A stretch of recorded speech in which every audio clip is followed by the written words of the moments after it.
Hello students, welcome to my YouTube channel UV learn. आज हम class 9 science का chapter number 1 जो है मैटर इन आवर सराउंडिंग्स, इसकी एक्सरसाइज के क्वेश्चन आंसर्स करेंगे जो पेज नंबर 12 पर है।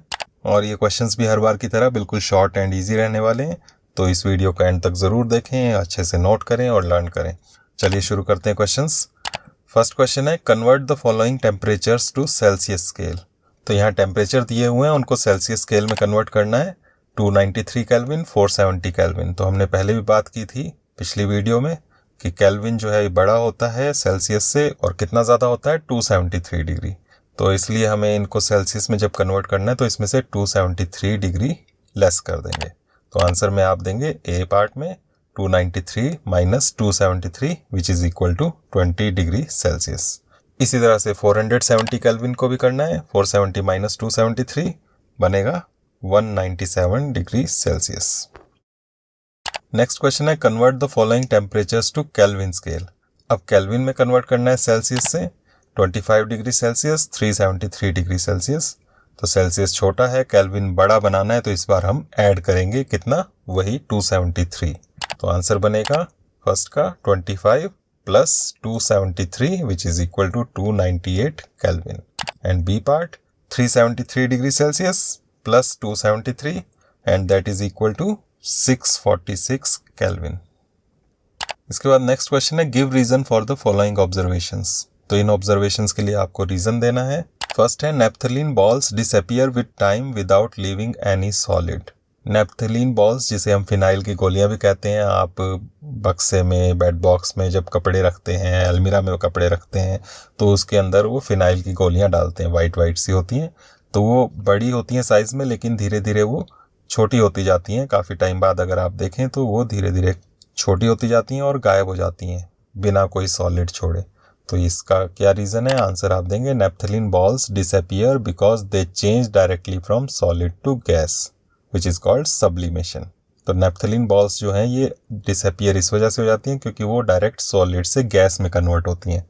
उससे लिक्विड नहीं बनता, कोई सॉलिड नहीं बचता, डायरेक्ट गैस में कन्वर्ट हो जाती हैं, और इस प्रोसेस को सब्लिमेशन भी कहते हैं। नेक्स्ट पार्ट है, we can get the smell of perfume sitting several metres away. तो परफ्यूम की स्मेल दूर तक कैसे आती है, आपको ये पूछा है। तो आंसर आप देंगे, we get perfume smell from far because gas particles diffuse in air. तो गैस के जो पार्टिकल्स हैं वो हवा में डिफ्यूज करते हैं, मिक्स हो जाते हैं और दूर तक पहुंच जाते हैं। नेक्स्ट क्वेश्चन है, arrange the following substances in increasing order of forces of attraction between the particles. Water, sugar, oxygen, इनको पार्टिकल्स की फोर्स ऑफ अट्रैक्शन के अकॉर्डिंग इंक्रीजिंग ऑर्डर में लगाना है। तो इनके अंदर जो पार्टिकल्स होते हैं उनमें कितनी फोर्स होती है, सबसे कम फोर्स वाला सबसे पहले लिखना है, उसके बाद उससे ज़्यादा और सबसे ज़्यादा लास्ट में। तो पार्टिकल्स के बीच की फोर्स के अकॉर्डिंग ही मैटर की स्टेट्स बनती हैं। अगर फोर्स बहुत कम है तो गैस बनेगी, फोर्स थोड़ी ज़्यादा है तो लिक्विड, और सबसे ज़्यादा है तो सॉलिड। वही आपको यहाँ बताना है। तो आंसर में आप देंगे सबसे पहले ऑक्सीजन जिसमें फोर्स सबसे कम होती है, उसके बाद वाटर क्योंकि ये लिक्विड है, और उसके बाद शुगर सॉलिड, इसमें सबसे ज़्यादा फोर्स ऑफ अट्रैक्शन होती है। नेक्स्ट क्वेश्चन है, what is the physical state of water at 25 degree Celsius, 0 degree Celsius, 100 degree Celsius. तो ये बुक के बीच में जो क्वेश्चंस थे वहाँ भी आया था, उसी तरह से आप आंसर देंगे। फर्स्ट 25 डिग्री सेल्सियस लिक्विड, क्योंकि वाटर जो है 0 डिग्री सेल्सियस पर जमता है और 100 डिग्री सेल्सियस पर बॉयल होता है, तो उसके बीच के टेम्परेचर में ये लिक्विड स्टेट में रहेगा। बी 0 डिग्री सेल्सियस, उस वक्त ये जमता है, तो इसलिए सॉलिड और लिक्विड दोनों हो सकता है। सी 100 डिग्री सेल्सियस, इस पर भी हमने पहले बात की थी, तो लिक्विड और गैस दोनों हो सकता है, ये बॉइलिंग पॉइंट है वाटर का। इसके बाद नेक्स्ट क्वेश्चन है, गिव 2 रीजंस टू जस्टिफाई। यहाँ पर आपको स्टेटमेंट दी हुई हैं, उनके जस्टिफिकेशन में 2 रीजंस आपको देने हैं। फर्स्ट है, water at room temperature is liquid. Room temperature पर, नॉर्मल जो आपके रूम का टेम्परेचर होता है उसमें वाटर लिक्विड स्टेट में क्यों होता है, तो 2 रीजन देने हैं। आंसर आप दे सकते हैं, water at room temperature is a liquid because it flows and has no fixed shape. तो 2 रीजन हो गए, ये फ्लो करता है और इसकी कोई फिक्स शेप नहीं है, इस वजह से ये लिक्विड स्टेट में है। इसके अलावा आप टेम्परेचर की बात कर सकते हैं। रूम टेम्परेचर 25 डिग्री सेल्सियस के आसपास माना जाता है, और हम जानते हैं कि वाटर का फ्रीजिंग पॉइंट जो है, मेल्टिंग पॉइंट जो है वो है 0 डिग्री सेल्सियस, और बॉइलिंग पॉइंट है 100 डिग्री सेल्सियस। तो बीच में कोई भी टेम्परेचर होगा तो उसमें लिक्विड में ही ये एग्जिस्ट करेगा। क्योंकि यहाँ 2 रीजंस की बात की है तो उसमें हमें इसके स्टेट की जो प्रॉपर्टीज़ होती हैं फिजिकल स्टेट की वो हमें यहाँ पर मेंशन करनी पड़ेंगी। नेक्स्ट है an iron almirah is a solid at room temperature. तो इसमें भी उसी तरह से रीज़न देंगे। Iron almirah is a solid because it has fix shape and volume. तो इसकी शेप और वॉल्यूम फिक्स होती है। इसके अलावा अगर टेम्परेचर की बात करनी हो तो यहाँ भी दे सकते हैं। इसका जो मेल्टिंग पॉइंट है वो बहुत ज़्यादा होता है, लगभग 1500 डिग्री सेल्सियस, और रूम टेम्परेचर बहुत कम है, इसलिए उस वक्त ये सॉलिड स्टेट में होता है। नेक्स्ट क्वेश्चन है why is ice at 273 kelvin more effective in cooling than water at the same temperature. तो 273 केल्विन का मतलब है 0 डिग्री सेल्सियस। 0 डिग्री सेल्सियस पर जब आइस होती है उससे ज़्यादा ठंडक महसूस होती है उसी टेम्परेचर पर जब पानी हो उसके मुकाबले। तो ऐसा क्यों है, इसका आंसर आप देंगे because ice absorbs extra heat as latent heat to melt which gives more cooling. तो हम पहले भी डिस्कस कर चुके हैं कि जब कोई मैटर अपनी स्टेट चेंज करता है उस वक्त एक्स्ट्रा हीट एब्जॉर्ब करता है स्टेट को चेंज करने में, जिसे हम लेटेंट हीट कहते हैं। तो जो आइस है सॉलिड से लिक्विड में कन्वर्ट होगी 0 डिग्री सेल्सियस पर ही, तो उस वक्त वो ज़्यादा कूलिंग इफेक्ट प्रोड्यूस करेगी क्योंकि वो एक्स्ट्रा हीट एब्जॉर्ब करेगी अपनी स्टेट को चेंज करते हुए। नेक्स्ट क्वेश्चन है what produces more severe Burns, boiling water और स्टीम।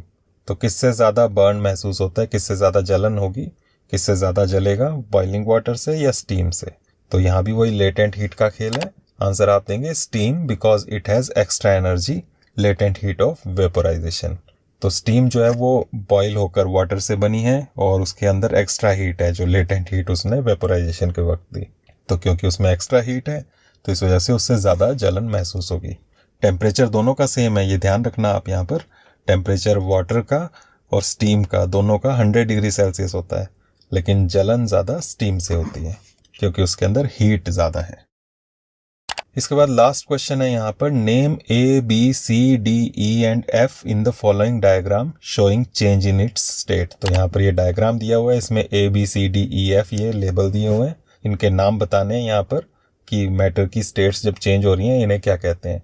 यहाँ पर A है, आप देख सकते हैं सॉलिड से लिक्विड में कन्वर्ट हो रहा है। तो सॉलिड से लिक्विड में कन्वर्ट होने के प्रोसेस को कहते हैं फ्यूज़न। फ्यूज़न के अलावा इसे मेल्टिंग भी कहते हैं, आप चाहें तो मेल्टिंग भी लिख सकते हैं, लेकिन साइंटिफिक नेम जो है वो है फ्यूज़न। इसके बाद बी में चेंज हो रहा है लिक्विड से गैस में। तो मैटर जब लिक्विड से गैस में कन्वर्ट होता है इस प्रोसेस को कहते हैं वेपोराइजेशन। इसके बाद सी में कन्वर्जन है गैस टू लिक्विड। गैस से लिक्विड में कन्वर्ट होने के प्रोसेस को कहते हैं कंडेंसेशन। इसके बाद डी में कन्वर्जन है लिक्विड से सॉलिड में। लिक्विड से सॉलिड में जब कन्वर्ट होता है कोई मैटर तो इस प्रोसेस को कहते हैं सॉलिडिफिकेशन। फ्रीजिंग भी कहते हैं, लेकिन आपने साइंटिफिक नेम ही लिखना है सॉलिडिफिकेशन। इसके बाद ई में कन्वर्जन है सॉलिड से गैस में। सॉलिड से जब डायरेक्टली गैस बनती है, ऐसे आप जानते हैं कि जब हीट करते हैं सॉलिड को तो सॉलिड लिक्विड में कन्वर्ट होता है, लिक्विड से फिर गैस में। लेकिन कुछ सब्सटेंस ऐसे होते हैं, जैसे हमने नेप्थलीन बॉल की बात की, इसी तरह से कपूर है जो पूजा में यूज़ होता है, इंग्लिश में कैम्फर कहते हैं, वो भी सॉलिड से डायरेक्ट गर्म होने पर गैस में कन्वर्ट होता है। तो इस प्रोसेस को कहते हैं हम सब्लिमेशन। इसके बाद लास्ट है एफ में कन्वर्जन हो रहा है गैस से सॉलिड में। गैस से सॉलिड में कन्वर्जन जो है इसे हम कहते हैं डिपोजिशन। तो यही हम आंसर में यहाँ पर दे सकते हैं। A fusion, B vaporisation, C condensation, D solidification, E sublimation and F deposition. तो इस तरह से यहाँ पर ये क्वेश्चन आंसर्स कंप्लीट होते हैं। अगर आपको ये वीडियो अच्छी लगी हो, क्वेश्चन आंसर्स शॉर्ट लगे हों, इजी लगे हों, तो इसे लाइक करें, शेयर करें, साथ में चैनल को सब्सक्राइब करें ताकि इस तरह की वीडियोस आपको आगे भी मिलती रहें। Thank you. नेक्स्ट वीडियो में मिलते हैं।